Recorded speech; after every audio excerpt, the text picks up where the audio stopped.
Committee Room 30, sound.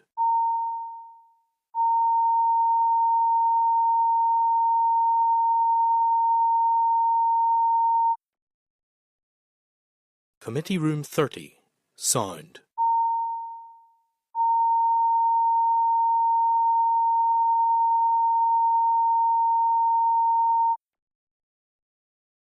Committee Room 30, sound.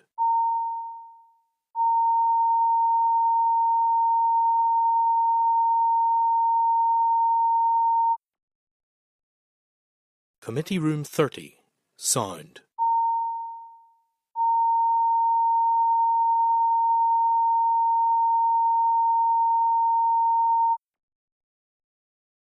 Committee Room 30, sound.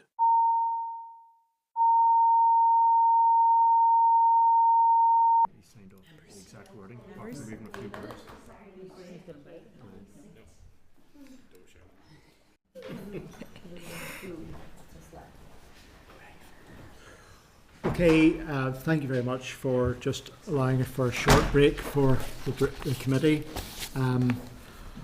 Welcome back into our public session.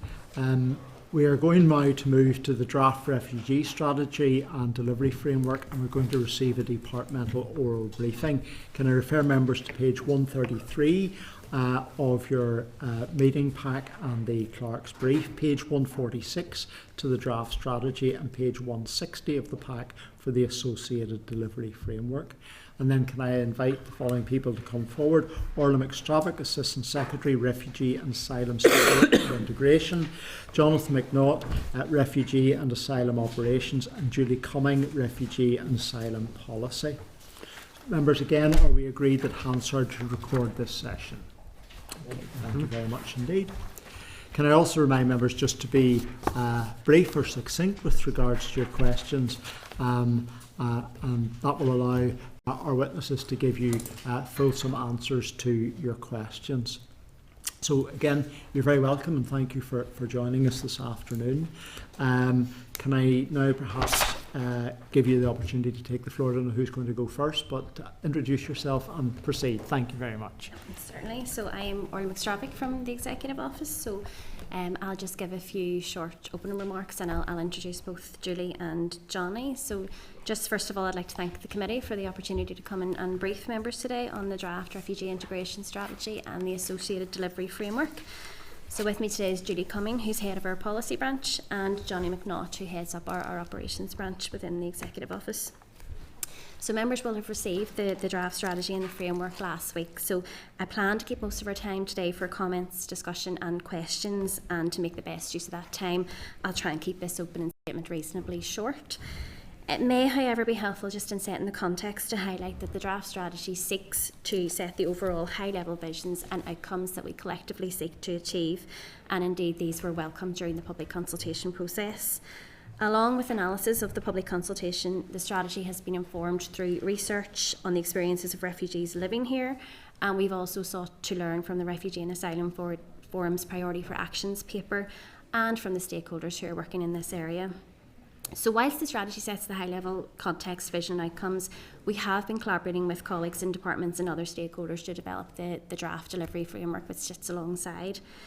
It doesn't intend to set out every action that every department will take or are taking, rather it's actually to focus on key areas that those who are seeking protection and the organisations that support them have been raising as key priorities. There is a particular focus on trying to bring a more coordinated and cross-departmental approach to some of the issues, especially where they cut across boundaries, whilst putting the needs of individuals at the centre of our work. It is for this reason that our tactical delivery group will play a key role in progressing that work, with the strategic planning group fulfilling the oversight function. This seeks to ensure progress on a small number of issues incrementally to genuinely deliver. It also seeks to make the most effective use of resources, both our existing and in the future, to tackle challenging issues by supporting and promoting collaborative working towards shared outcomes. So I do appreciate this is a very high-level overview, and the intention is to bring a final draft strategy and framework to the Executive later this month to seek its agreement to publish. So we're keen today to hear members' views in advance of Executive consideration, and are happy to discuss any elements of the strategy or the delivery framework in more detail. Thank you. Thank you very much for that. obviously this is a welcome step forward to reach this point in time, but I'm disappointed to hear that a further draft will be brought forward. When does a draft become a final document? It will have to go to the executive after this, so this is the proposed draft to bring to the executive. Okay, so there's not another... No. There's not. This is the draft. I was getting worried there was going to be another No, we just step welcome your views with a view to bringing this draft to the executive for Okay. consideration. Okay. One of the things I know you've highlighted, both in terms of issues for specific groups, particularly around women. You've raised issues around Syrian vulnerable persons with regards to their resettlement scheme, but there are also areas where there are good examples of best practice. To what extent can Northern Ireland be pointed to in terms of this potential strategy to deliver best practice, or where should we be going to look for best practice? I mean, we do a lot of work and a lot of engagement with the other jurisdictions in Scotland, Wales, England, and we've also engaged probably more recently with colleagues in the Republic of Ireland as well. I mean, we've had, and Johnny's team, your team will have had engagement with the Scottish Refugee Council, with the Scottish Government on a lot of how they have implemented both resettlement schemes and support for anybody seeking refuge. So we do draw on a lot of that. We have regular sort of cross-jurisdiction engagement with those areas on the people who lead in those to make sure that we can learn from anything that they're doing in this field. And there have been examples in the likes of the Ukraine context where we've actually had sort of a more national approach to things. For example, the ESOL provision that was provided for Ukrainians rather than us doing things in isolation. So we do actually have a lot of that already is happening, and we will continue to do that to look to see where we can learn from others and also where others can learn from things that we have been able to do and best practice that we are able to offer. And in terms of Northern Ireland, both in terms of our population size and in reality the very small numbers of people who come to Northern Ireland as refugees, does that presumably poses benefits but also challenges, because you take the breadth of languages, but you're maybe looking for people to interpret across a broad range of languages, but not getting a lot of use of it because of where people are coming from. But on the other hand, presumably we do have opportunities by way of integration compared to other parts of the United Kingdom where there are substantially larger refugee communities coming into those areas. So we do have particularly small numbers. Is that an advantage for us? I mean, we do have small numbers, but equally in the context of our wider population, what we tend to do, I mean, the executive commitment, for example, in the resettlement of those from Afghan was in proportion to our population percentage. Yes. So that's what a lot of that is based on, to make sure that we have the capacity to support those who are arriving and to make sure that we sort of play our part in response to this. I mean, all the schemes and how people arrive operate slightly differently. Yes, Some are more geographically spread, some are less. And we have tried to take the opportunity, particularly in regards to the asylum, where we're moving to dispersal, where it's not all Belfast centred, and trying to widen the dispersal so that we get more of that diversity right across regional areas, and we build up the capacity and support more regionally rather than very localised. So yes, I mean, in reality our numbers are small. If you looked at other areas like London or other parts of England, ours would be much, much smaller. And yes, there can be both challenges and opportunities with that. So I mean, I wouldn't disagree with you on that, but there's certainly things that we can do to fully try and support those numbers and to try and, as I say, create that regional approach to some of the challenges. And just in terms of a final question for me, in terms of the strategy, how does it deliver in terms of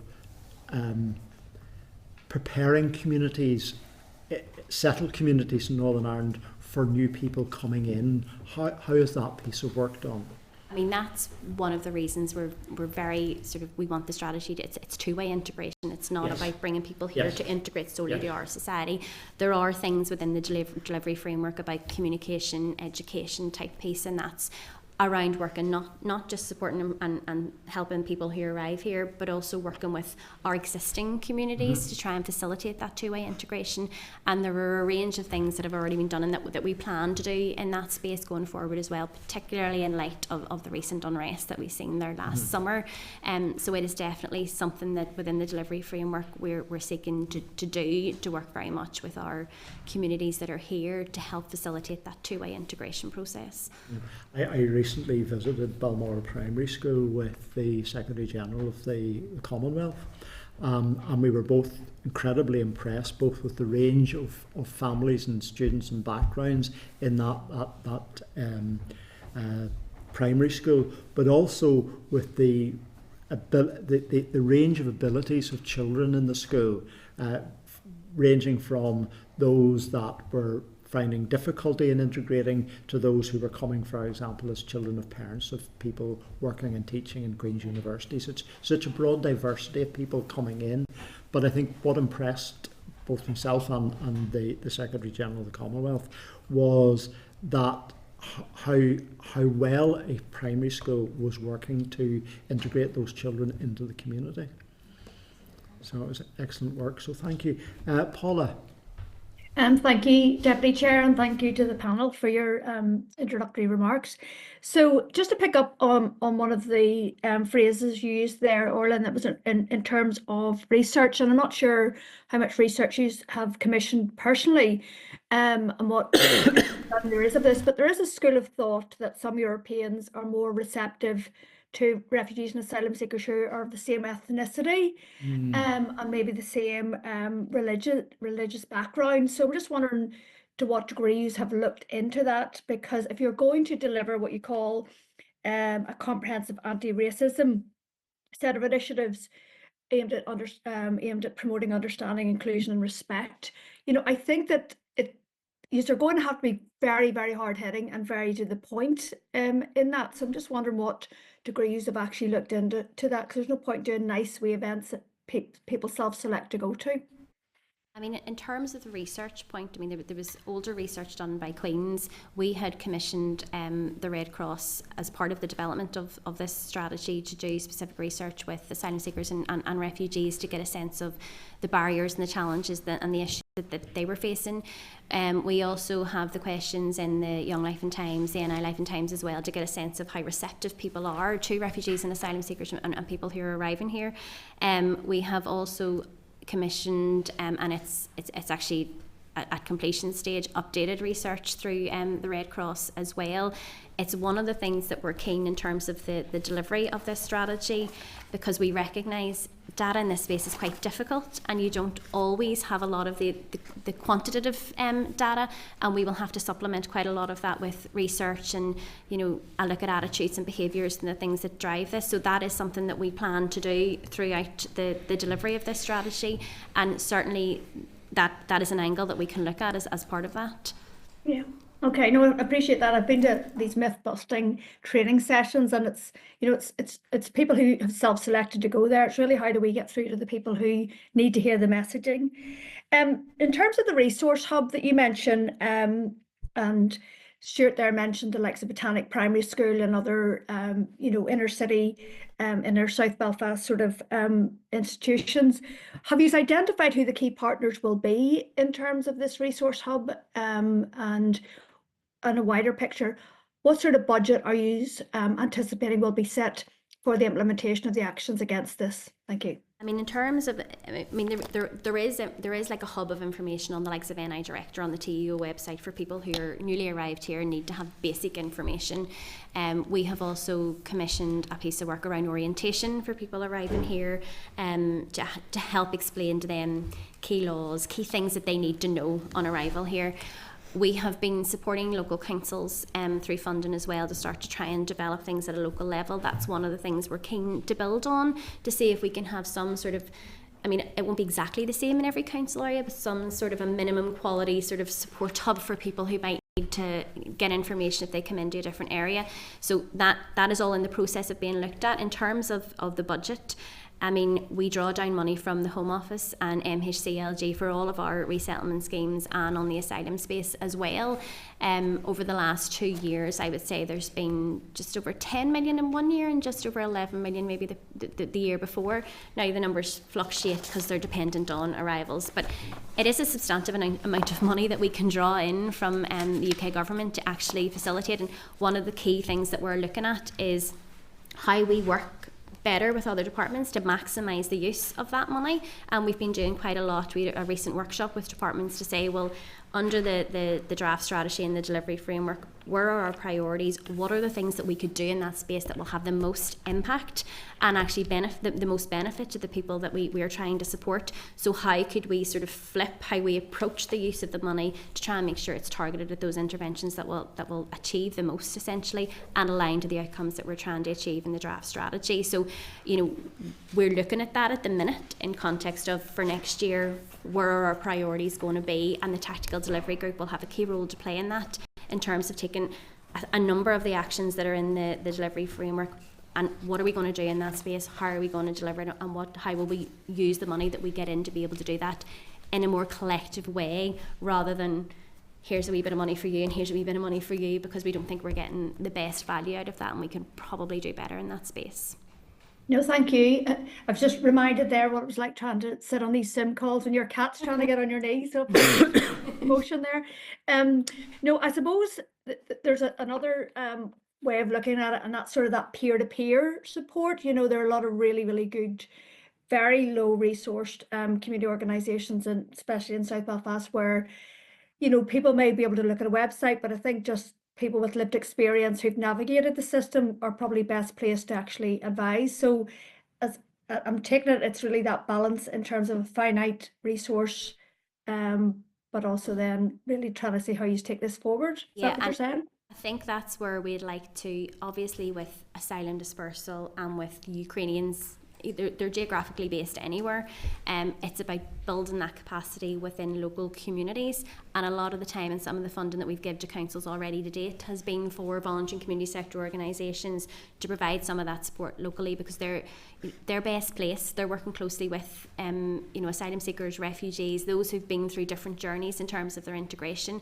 So that's the bit that we're very keen to build on, to see how can we make a model out of that would work right across, so that there's a central piece of central support for people who are arriving, regardless of what geographical area you're going into. So that's a conversation we're starting to have with councils around how we could build on what we've done to date and make that better. Okay, thank you, Deputy Chair. Very much. Brian. Okay, thank you, Chair. Thank you, Orla, colleagues, for coming in today. Can you tell us, you've identified in the paper some of the national undertakings for refugees from the likes of Syria, Afghanistan, Ukraine, Hong Kong is another one. And can you say, are you able to tell us anything about trends in asylum seekers, what we are seeing in terms of the volume of people who are coming in seeking asylum, both from national undertakings but also ones which are not planned, people just seeking asylum? And also the processing of applications. Has there been any improvement? I think a lot of things slowed down during COVID. So has there been any increase in the speed of processing? I mean, obviously asylum claims are processed by the Home Office. That's not devolved, so we don't have any role in the claims process. I mean, Home Office publish statistics quarterly on the number of supported asylum seekers, so they're all publicly available. The last ones were published there in December 2024. I do have the figures in here somewhere that I can pull out for you.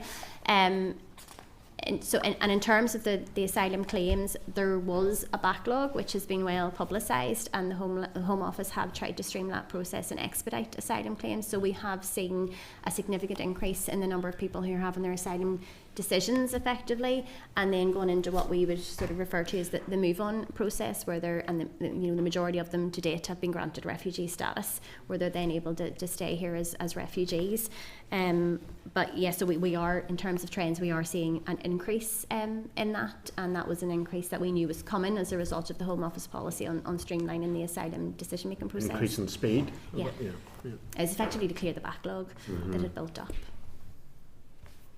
Okay, and you talked about dispersal, I presume to avoid concentrations in different parts of Northern Ireland. Are you able to comment on any changes in housing policy? Has there been a reduction in the use of hotels? I think there has been, but I don't know, is that officially, can that be confirmed? The Home Office intention has always been to reduce the reliance on hotel accommodation, and that is the current trend. We are seeing a reduction in the number of hotels being used. We're also seeing a reduction in the length of time, that the average time people are staying in hotels. So generally it is more aligned to what it was initially around initial accommodation, where you would maybe be in a hotel for a number of weeks and then moved out into dispersed accommodation. So it is moving back to that sort of approach, and yes, the hotel numbers are reducing down. They're not all closed yet, but they are. That is the intention, is to reduce the reliance on hotel accommodation. Okay. And last question, Chair. In terms of community cohesion, which is a major issue around this, and we've seen tensions, in some areas and a wider part of a wider picture.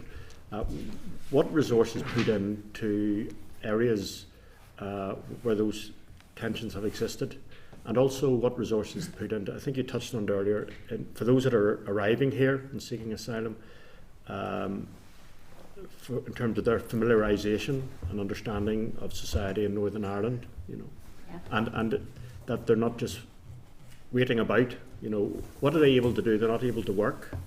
How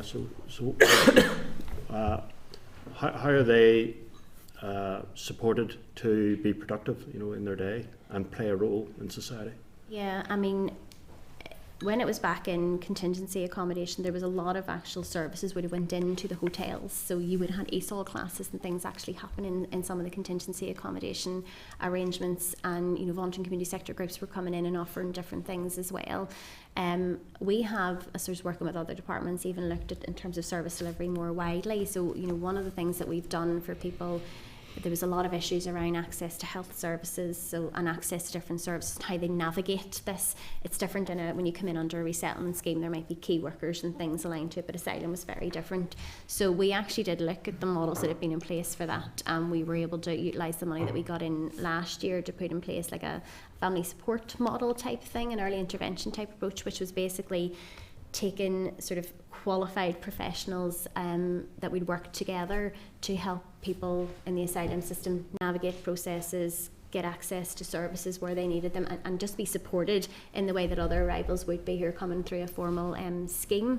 And again, that's something we'll continue to look to build on, and I know other departments again have tried to sort of rework their services a bit and how they deliver things to try and support those that are arriving through the asylum system. We had the family health clinic that operated in hotels as well, where health and education colleagues would have been in there to get families registered for school, kids registered for school, access to initial health assessments, registered with a GP, etc. So there was quite a bit done in that space. In terms of the community cohesion piece, obviously in the back of last summer's unrest, there was money provided to Belfast City Council, which is being allocated to a number of areas across Belfast to help with that community cohesion piece. We have also been working with partners on the back of that as well, and have submitted a proposal. It hasn't come in through us, it was done through Housing Executive and Partners, for funded under SAUPB, for a piece of work around working with communities where tensions can be particularly challenging, to try and work with the communities that are already there. It was based on a previous project that worked through the Housing Executive before, and that's to try and, it's that two-way integration piece, and to try and sort of enhance community cohesion in some of those areas. Okay, maybe through the Chair, I'd be interested if we could maybe request if there's reports on what funding's been allocated, or what programmes exist regarding that community cohesion. That is a proposal that we have in for funding. It hasn't happened yet. We're waiting on an outcome from SAUPB in terms of the funding application. And again, it's not it didn't go in through TEO, it went in through Housing Executive and Partners, but we worked closely with them in the development of it. In terms of the wider fund and more generally, we can certainly provide an overview of how allocations have been provided from the money that's come in from Home Office and NHCLG. Including the Belfast City Council?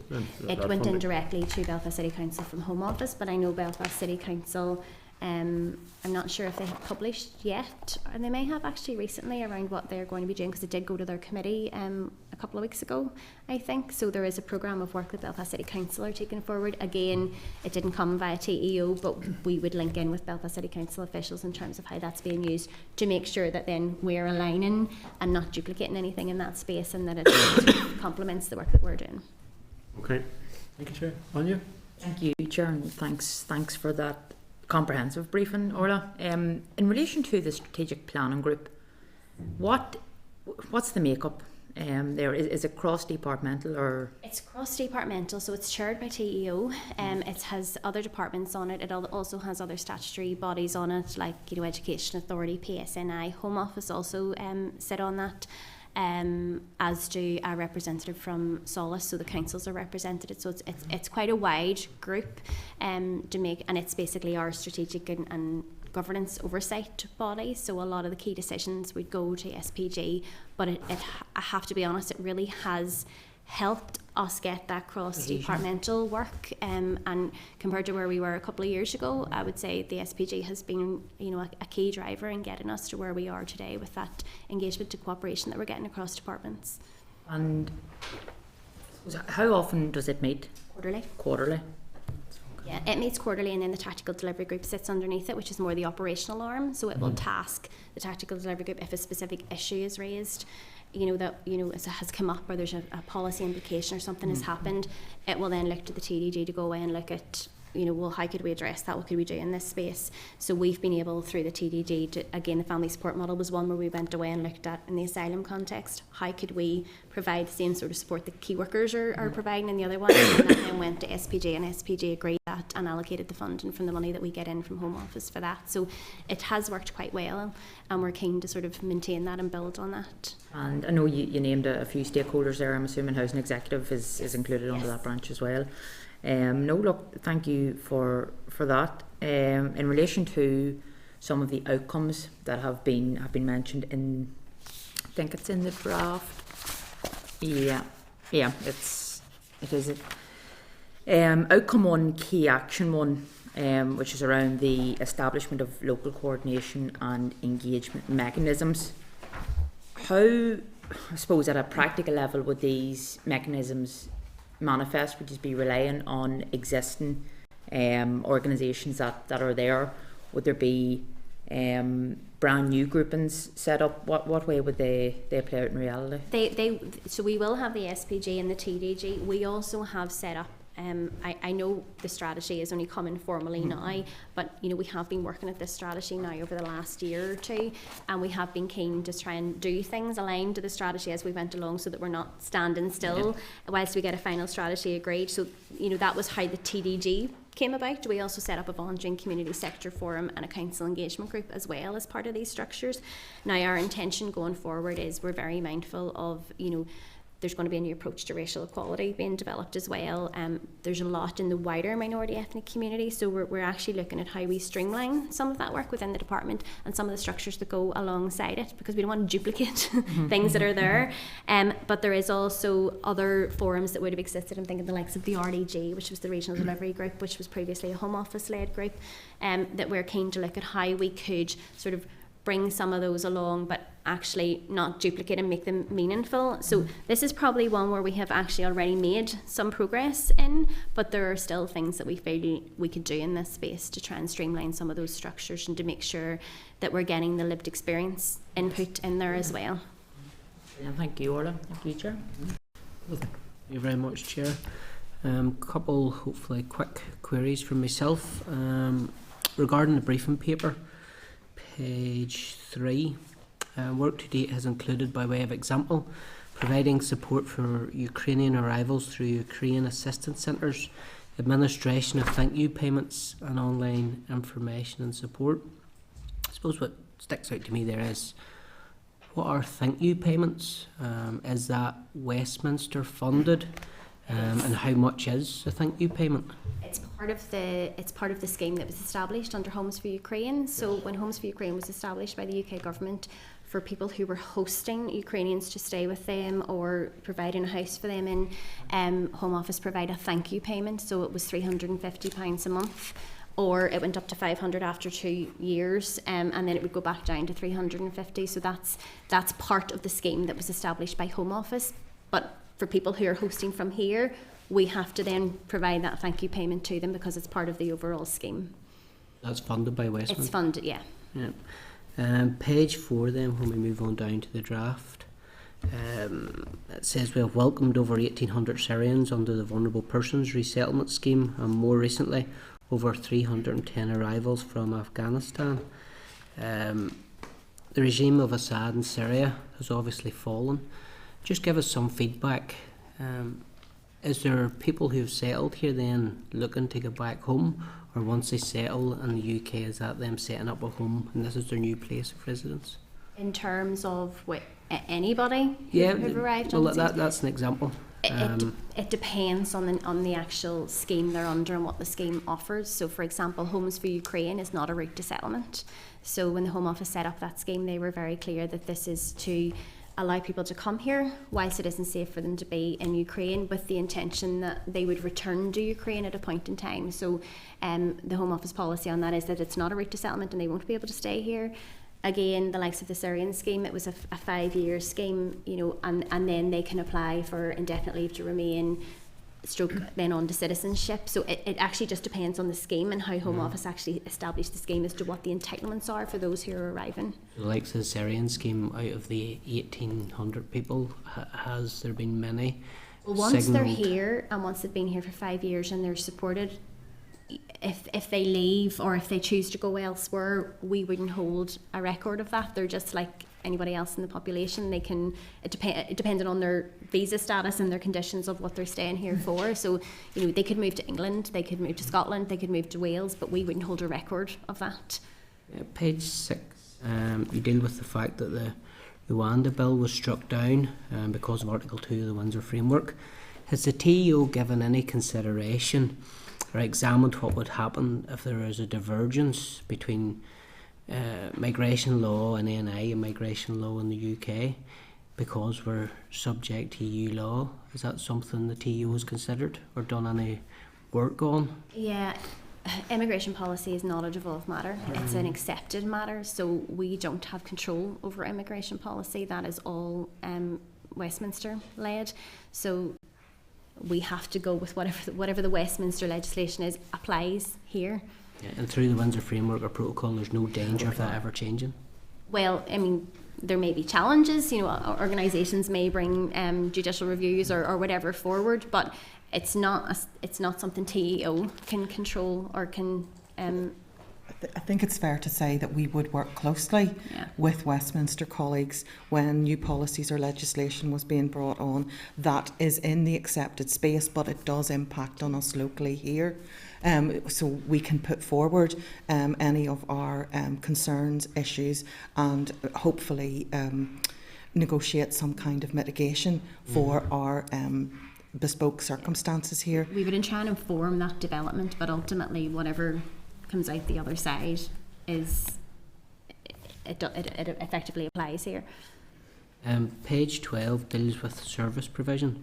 So one of those services is a legal framework that gives unaccompanied asylum-seeking children and trafficked children an independent legal guardian.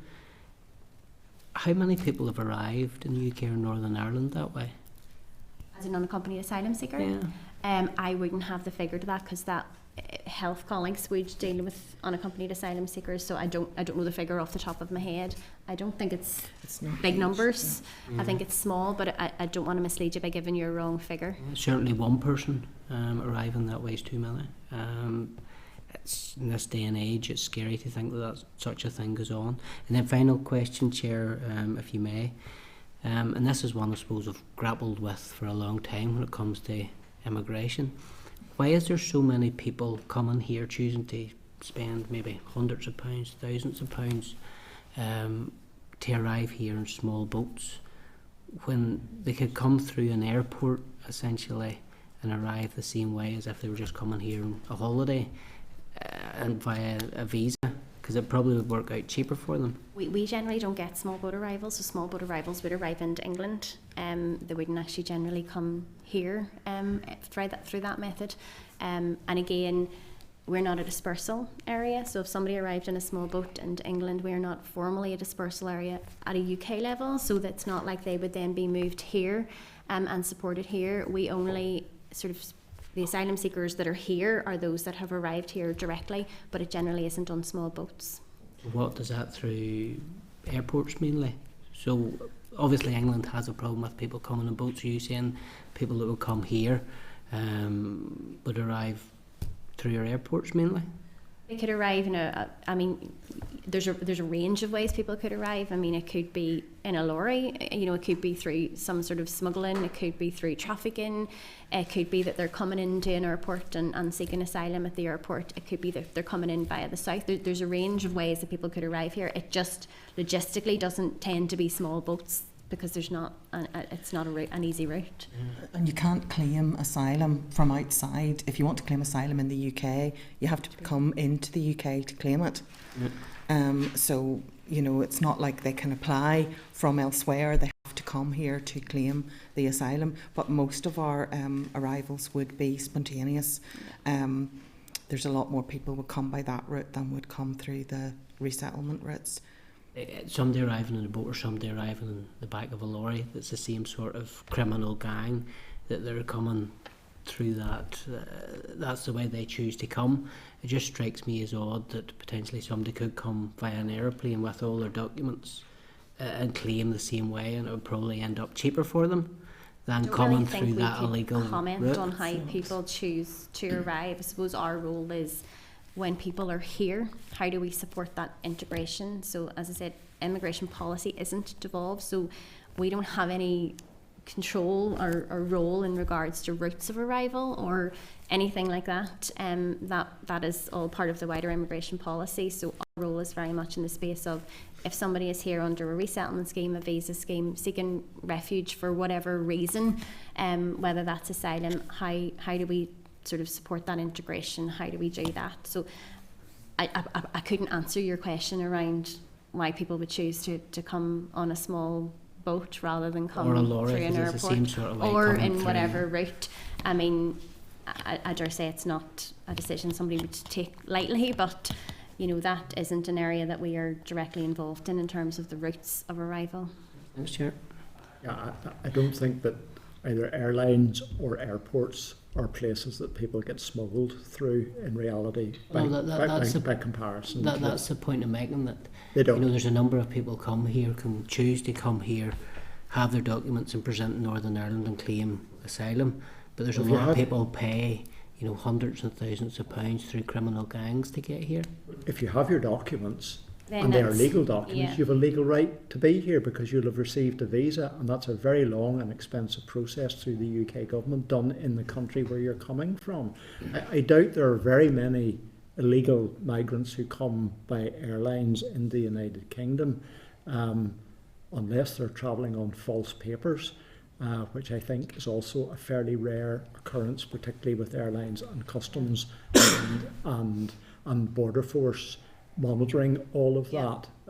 I just think that's the challenge is most of them may not have passports, may not have the ability to travel, and you know, unfortunately, people are people pay unfortunately large amounts of money for boats and to hide in lorries and vehicles, and sadly, terribly sadly, we see the consequences of that when you see people who have been holed up in those vehicles and they die in those vehicles.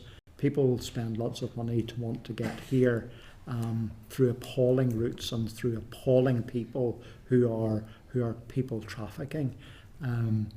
But those people, when they get here, have a legal right in the United Kingdom to be treated not only humanely but in accordance with our laws, and I think we should be very proud of the laws which we have in the United Kingdom, which delivers both asylum to those who are entitled to it and removes those who are not entitled to it. Harry. Very much, Deputy Chair, and similar to one of Timothy's questions. What about helping people get back home again when it's time, when it's safe for them, or when they desire? Is there resettlement strategy or a process to help them do that when it's time? I mean, if somebody is here, if somebody claims asylum and their asylum claim is not upheld, and they don't have a legal right to be here, Home Office do provide sort of support for returns, to bring people back either to their home country or to somewhere that it is safe for them to be. And if it's not, then they do provide support for that person. So there is that. If people have been here for a long time and just decide for whatever reason that they want to go back to somewhere they've come from or somewhere else, there isn't really formal support to provide that. That's, you know, something that they do. In the Ukraine context, the intention is that people will eventually go back, but, you know, Home Office have just, and obviously with MHCLG who deliver that scheme, they have the Ukraine Permission Extension Scheme to allow people to stay here for longer because they're not of the view that it's necessarily ready for people to go back. So, you know, questions have been asked of us, and indeed we have asked, you know, will there be support for people to go back when the time is right? But they're not at that stage yet, so there's no decisions taken in regards to that at this stage. And that all, Chair. So, does the Home Office make a decision when it's safe for them to do so?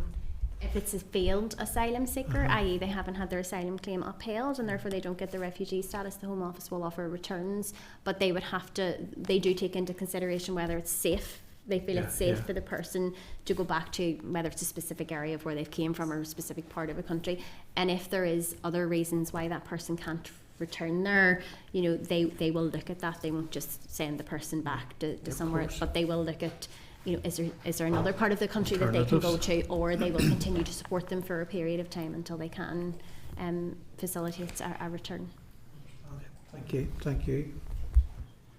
I don't see any hands up online, so can I just take this opportunity to thank you. We look forward to the final policy. We have, I believe, until the 12th of March, isn't that correct? So if members who've gone through the document have any specific questions or queries that haven't been raised or answered today, please raise those through the clerk, and they can be submitted to the Parliament. Of course, members are perfectly free because this is an open public consultation. Members are equally free to do that themselves, but in terms of the committee view on the report, that if members have views, they can let the clerk have that, and then we will send those off to the department. So again, can I thank you very much for coming today, and that's been very helpful. Thank you. Thank you.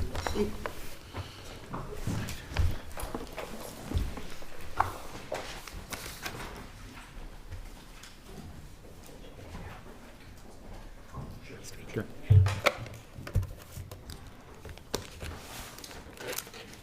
So, members, by way of summing up after the presentation with regards to the report, can I ask, has anybody any specific comment that they want to make in relation to the draft report, the draft strategy, or are we content with it as it currently sits? And if so, how would you wish the clerk to respond to the department? Paula, you have your hand up.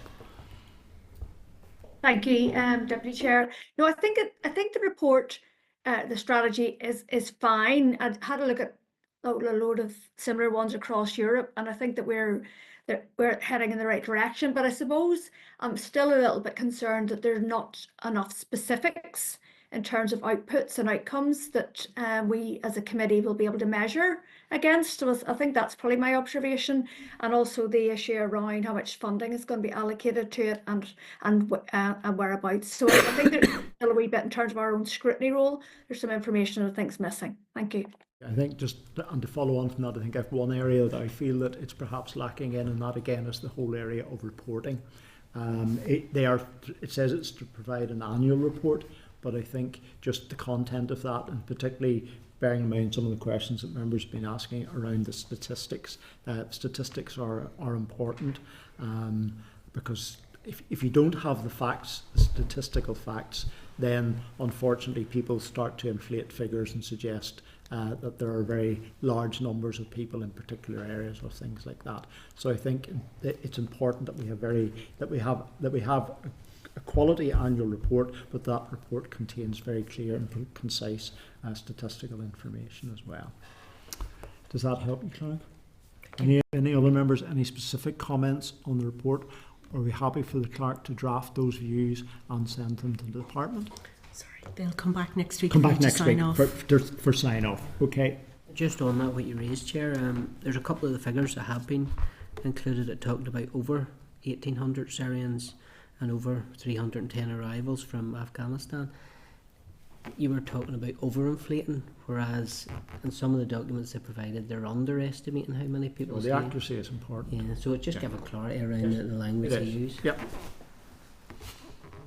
Okay, so the clerk will come back with that to us for next week, and that will then form the committee's response to the report. Thank you.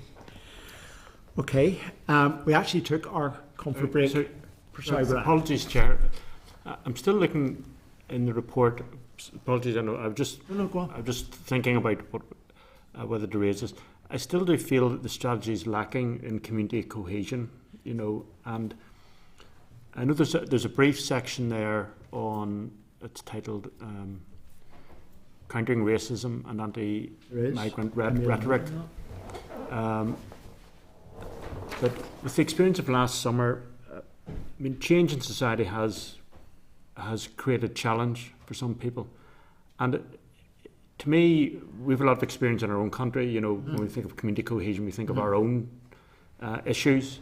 But this is a change which is happening in society. Northern Ireland is becoming more international. Our ethnic minority groups are growing. More people coming here, contributing to our society, and so I would like to see something in it on community cohesion.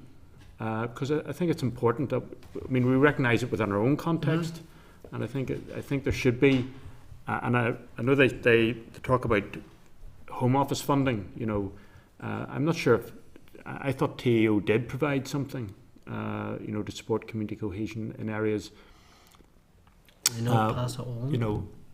So anyway, I would like to see that reference, because I think that is a genuine issue, rather than just saying it's all. It is, and it's racist. It's about change happening in areas, and it's a challenge. Yeah. And we spend a lot of money, as you say, working in integration in other directions in our community. So integration of refugees into Northern Ireland is an important aspect of it.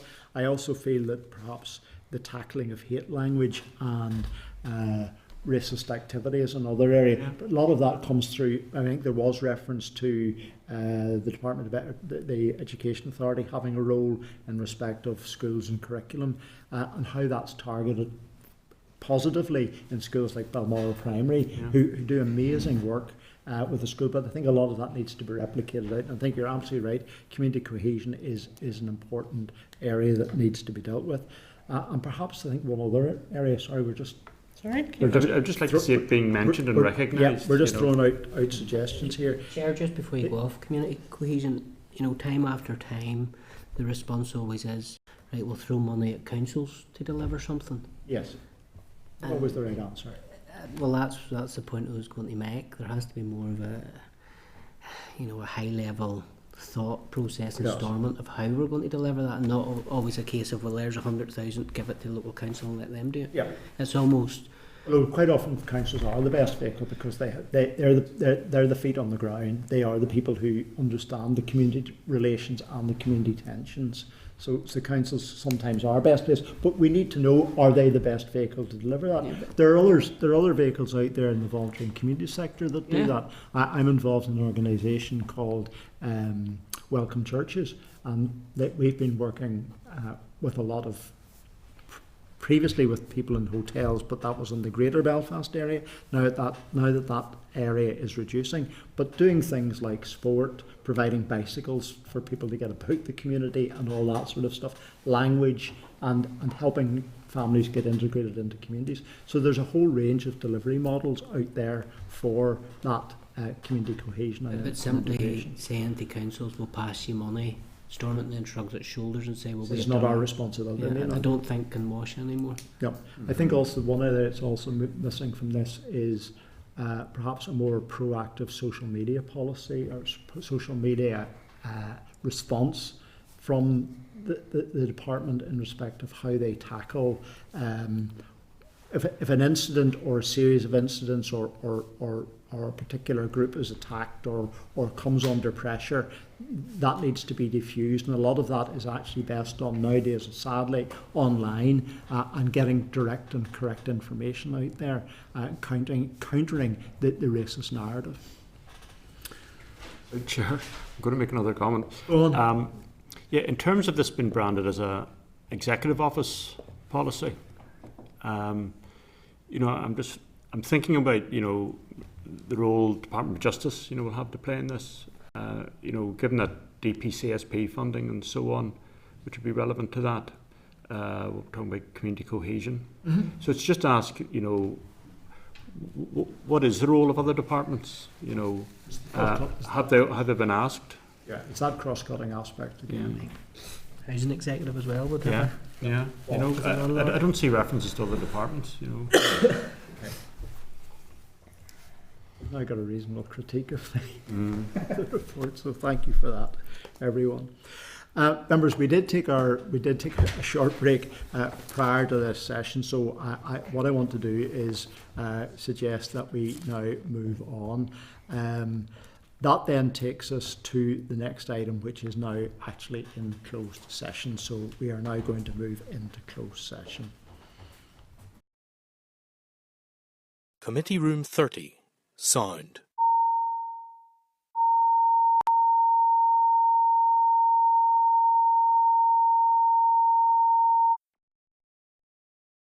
Committee Room 30, sound.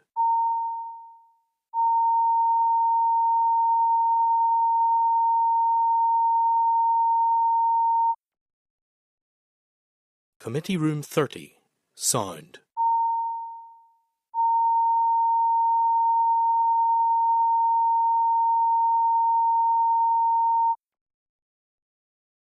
Committee Room 30, sound.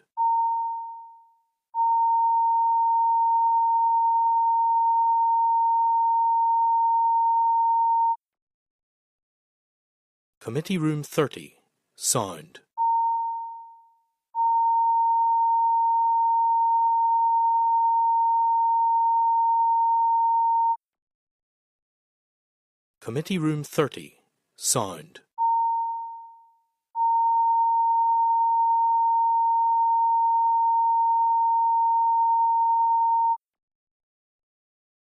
Committee Room 30, sound.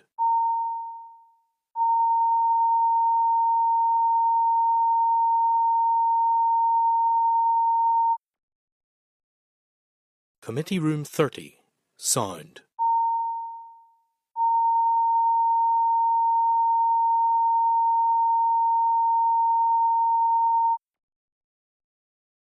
Committee Room 30, sound. Committee Room 30, sound.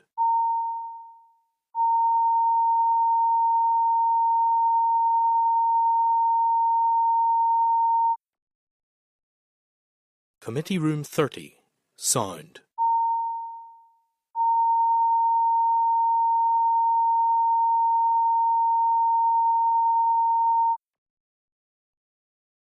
Room 30, sound.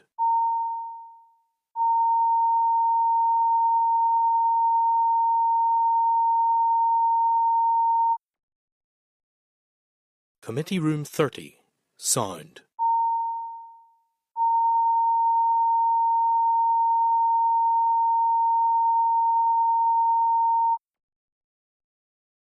Committee Room 30, sound.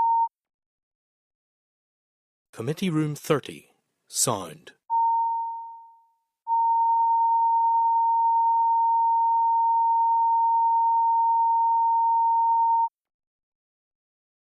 Committee Room 30, sound.